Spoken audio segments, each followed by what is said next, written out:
মাল আউট হয়ে যাবে। মা ও মেয়েকে বাড়িতে একা পেয়ে দুজনের সাথেই রাতে 4 বার কাজ করলাম। আজ আমি আপনাদের সাথে আমার জীবনের একটি সত্যি গল্প শেয়ার করতে যাচ্ছি। আমি অল্প বয়সেই বিধবা হয়ে যাই। তাকে একাকিত্ব এবং জীবনের দায়িত্বের বোঝা বহন করতে হয়। আমার পরিবার এমন ছিল না যে আমাকে আবার বিয়ে করতে বলবে। যা হবার তা হয়ে গেছে। আমি ৩৬ বছর বয়সী এবং আমার নাম রেখা। খুব অল্প বয়সে আমার বিয়ে হয়েছিল। আমার মেয়ের জন্ম অল্প বয়সেই হয়েছিল এবং আজ সে ১৮ বছরের। আমি এখনও আমার বয়সের চেয়ে অনেক ছোট দেখাই। আমার শরীর এমন যে আমার আসল বয়সের অর্ধেক মনে হয়। আমি আমার শাশুড়ি, শ্বশুর এবং মেয়ের সাথে থাকি। আমার স্বামী ৫ বছর আগে আমাদের ছেড়ে চলে গিয়েছিলেন। আমরা একটি সম্পন্ন পরিবার থেকে এসেছি এবং আমি আমার মেয়েকে সেরা শিক্ষা দেবার জন্য সব ধরনের চেষ্টা করেছি। আমি তাকে জয়নগরে উচ্চ শিক্ষার জন্য পাঠিয়েছিলাম। আমার শাশুড়ি বলেছিলেন, মেয়ে, কয়েক দিনের জন্য জয়নগরে গিয়ে তার পড়াশোনায় সাহায্য করো, যাতে তার কোনো সমস্যা না হয়। এইভাবে ২২ নভেম্বর আমি জয়নগরে পৌঁছালাম। আমার মেয়ে স্টেশনে আমাকে নিতে এসেছিল এবং আমরা দুজনেই তার ফ্ল্যাটে পৌঁছালাম। আমি সরাসরি বাথরুমে গেলাম নিজেকে সতেজ করার জন্য। আমি নীল রঙের নাইট গাউন পরেছিলাম এবং নিচে কিছু পরিনি ছিল না। যখন আমি বাথরুম থেকে বের হলাম, আমার মেয়ে চা বানিয়ে আমাকে দিল। ফ্ল্যাটটি ছোট ছিল কিন্তু খুব আরামদায়ক। আমি কয়েকদিন এখানে থাকার কথা ভেবেছিলাম, তাই পরিবেশকে স্বাচ্ছন্দ্যময় করার চেষ্টা করছিলাম।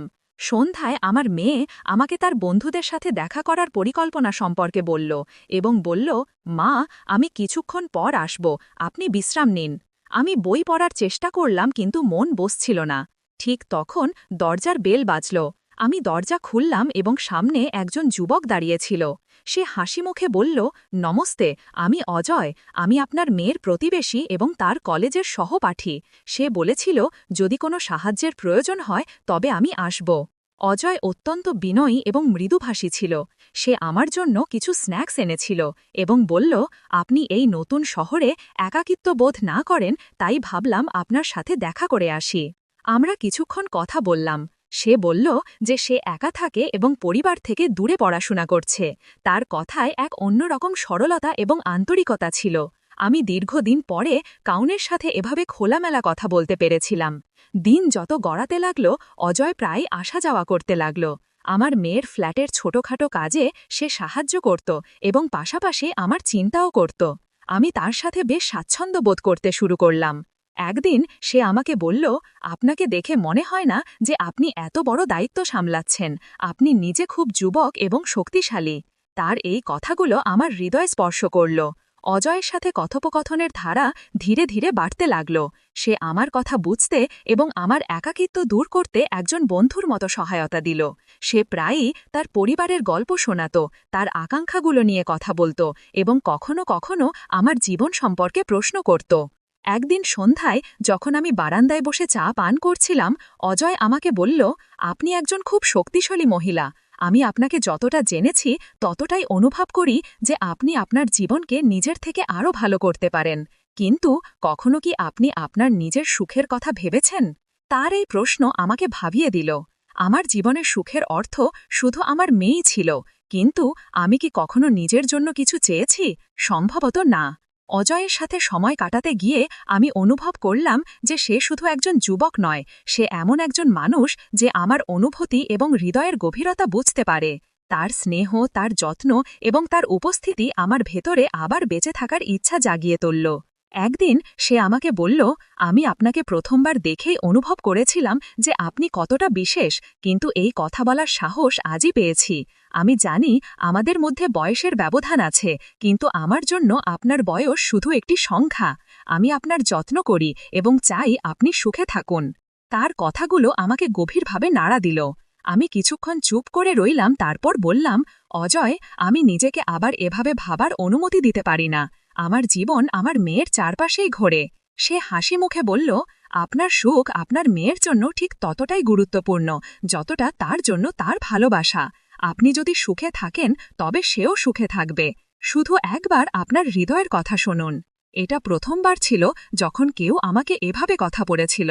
অজয় আমাকে আমার একাকিত্ব থেকে বেরিয়ে আসার পথ দেখিয়েছিল। কিন্তু আমি কি আমার দায়িত্ব এবং সমাজের বন্ধন অতিক্রম করতে পারব? অজয়ের কথাগুলো আমার মনে এক ধরনের আলোড়ন সৃষ্টি করেছিল। আমি চাইলেও সেই কথাগুলো উপেক্ষা করতে পারছিলাম না। আমি ভেবেছিলাম, আমার কি নিজের সুখের কথা ভাবার অধিকার আছে? পরের কয়েকদিন আমি বেশ বিভ্রান্ত ছিলাম। অজয় আমার সাথে খুব স্বাভাবিকভাবে কথা বলত, কিন্তু আমি নিজেকে একটু দূরে রাখা শুরু করলাম। আমি চাইনি যে আমার মনে কোনো আশা জাগুক।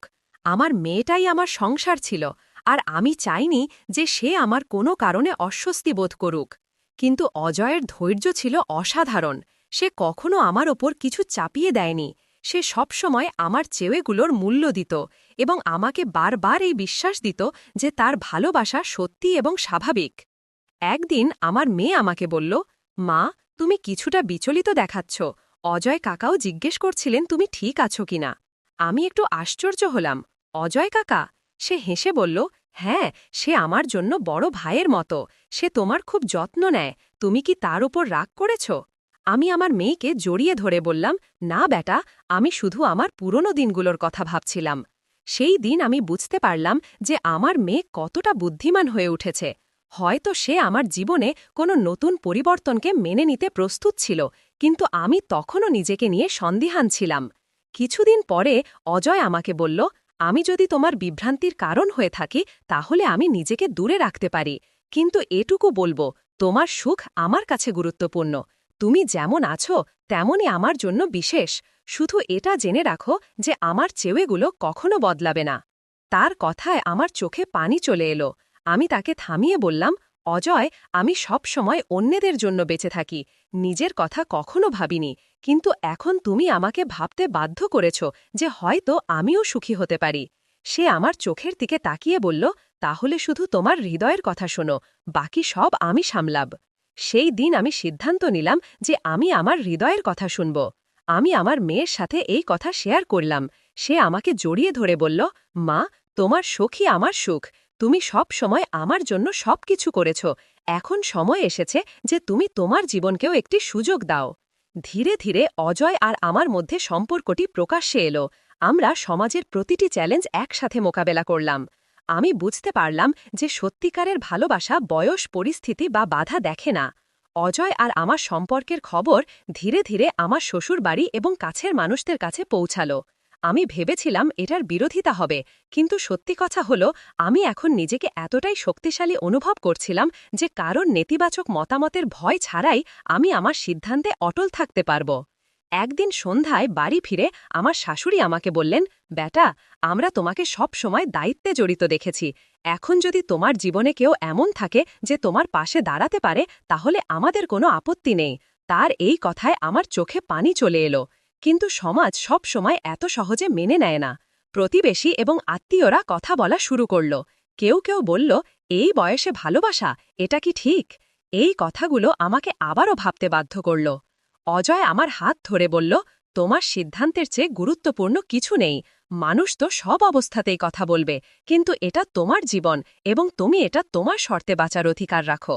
আমার মেয়েও প্রতিটি পদক্ষেপে আমার পাশে দাঁড়ালো। সে বলল, মা, তুমি সব সময় আমার সুখের জন্য ত্যাগ করেছ। এখন তোমার সুখের সময়, আমি তোমার সাথে আছি।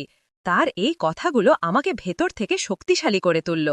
ধীরে ধীরে আমি এবং অজয় আমাদের সম্পর্ককে একটি নাম দিতে সিদ্ধান্ত নিলাম। আমরা খুব সাধারণভাবে শাদী করলাম, শুধু আমাদের কাছের মানুষদের উপস্থিতিতে।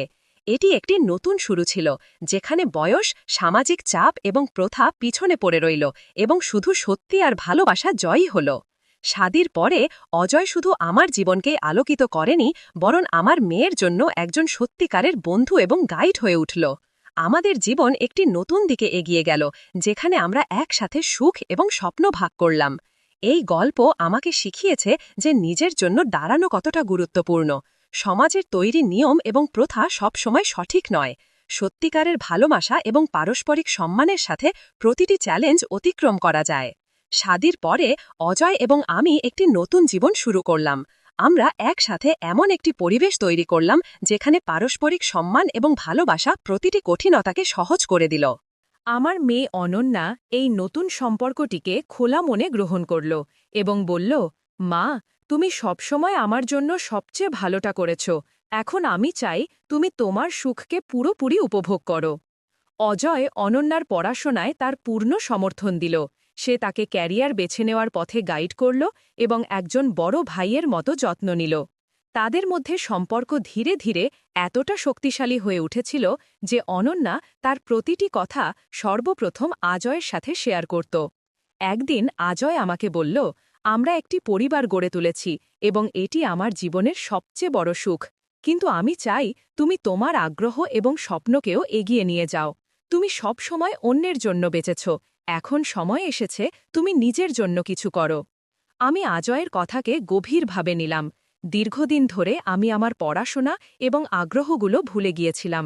আমি আবার পড়াশোনা শুরু করলাম এবং একটি স্থানীয় প্রতিষ্ঠানে কাউন্সেলর হিসেবে কাজ শুরু করলাম। মানুষের সমস্যা শোনা এবং তাদের সমাধানে সাহায্য করা আমাকে আনন্দ দিতে শুরু করল। আমার এই পদক্ষেপে শুধু আমার আত্মনির্ভরশীলতা বাড়ল না, আমি অনুভব করলাম যে আমি আমার পরিবারের পাশাপাশি সমাজের জন্য কিছু করছি। অজয় সব সময় আমার পাশে দাঁড়িয়েছিল।